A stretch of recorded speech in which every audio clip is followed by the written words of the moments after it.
Well, in Germany, Bible-believing congregations are sometimes seen as dangerous cults. One German pastor told CBN News he's facing the worst persecution in his life. Yet despite constant harassment by police, his dynamic church is growing. Dale Hurd reports from Germany.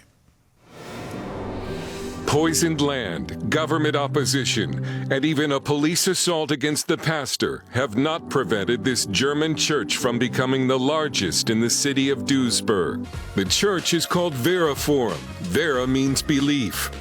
We always say, come to our building, touch it, and listen to the story of how it was built. Then you'll believe. The pastor, Alexander Epp, himself an ethnic German who returned from the Soviet Union, says he never faced this kind of persecution from the KGB. This is Epp after a German SWAT team last year blew the door off his house and attacked him, breaking his nose. Why the police would do such a thing in a moment. Epp came to Duisburg as a truck mechanic in the 1980s, when the Lord put on his heart to begin an outreach to the Russian-German community here.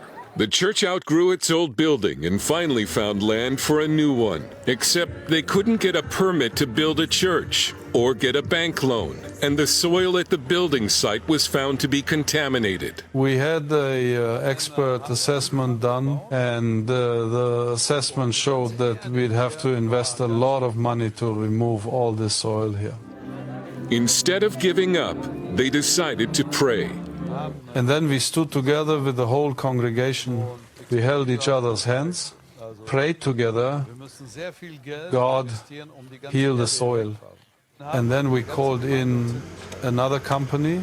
They did an assessment and said the soil is clean, no toxins, nothing. Unable to obtain a permit for a church, they became a tax-free religious organization.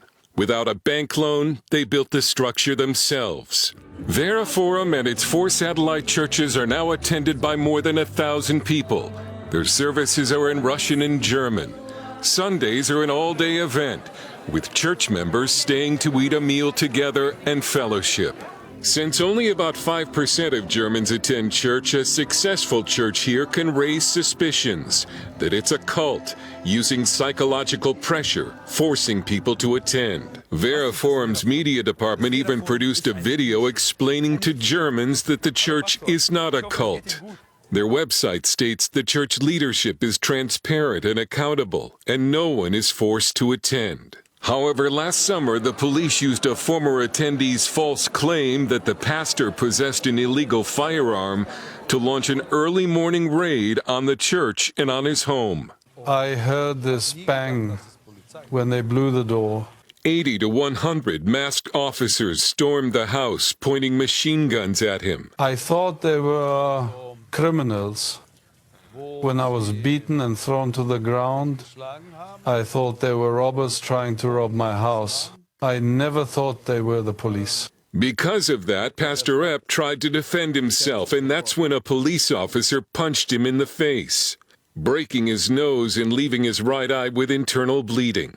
He was forcibly thrown to the floor, bloody and injured, while the SWAT team ransacked his home. And then I just shouted, Jesus, help me. Epp says one of the policemen then answered, Jesus hilft dir nicht. Jesus is not going to help you. A machine gun was even pointed at his wife Irina, who would have to be taken to a hospital for medical complications. Epp was then handcuffed and driven to the church, where the SWAT team entered with machine guns drawn, busting down doors and ransacking offices and classrooms. The police took all the church's computers. They apparently found nothing and returned them. Epp was charged with resisting the police. Epp claims the SWAT operation was launched even though the man who said the pastor had a gun admitted to a police officer before the raid that he had lied. The Duisburg police never apologized for the injuries to Pastor Epp or the damage to his home and car, and have never compensated him for his medical expenses. The authorities did not reply to our request for an explanation. Epp's son, Walter.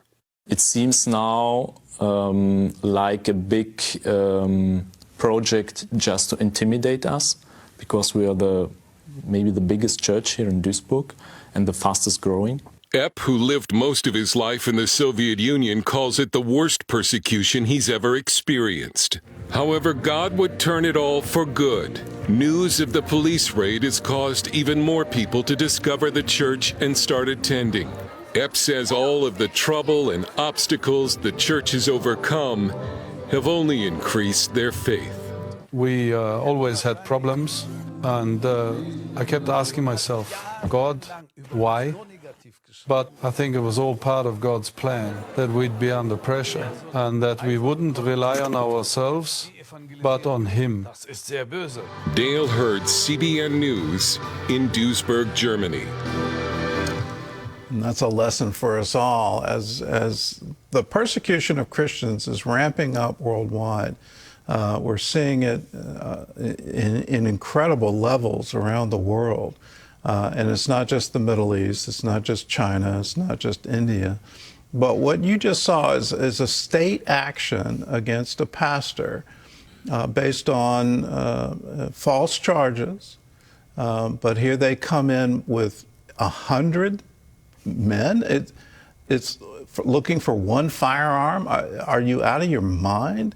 What an incredible thing. And don't think it can't happen here. I remember over 24 showing up at a pro-life protester's house based, again, on this crazy claim. He was represented by a lawyer. His lawyer said he'd be glad to turn his client in. But no, they had to come with a SWAT team with automatic weapons and full show of force in a dawn raid on his home. That is the intimidation that I think will be increasing in the world today. Jesus warned us of this and said it is the beginning of sorrows. And so just like Nate Saint, just like the pastor you just saw in Germany, are we willing to put our lives on the line and in that realize only dependence on God is going to see us through? If you're trusting in other things, be wary, because that which cannot be shaken is the only thing that will survive. What cannot be shaken? The kingdom of God. Who never changes? Jesus. So when you rely on Him, you trust on Him, you're on a very firm foundation.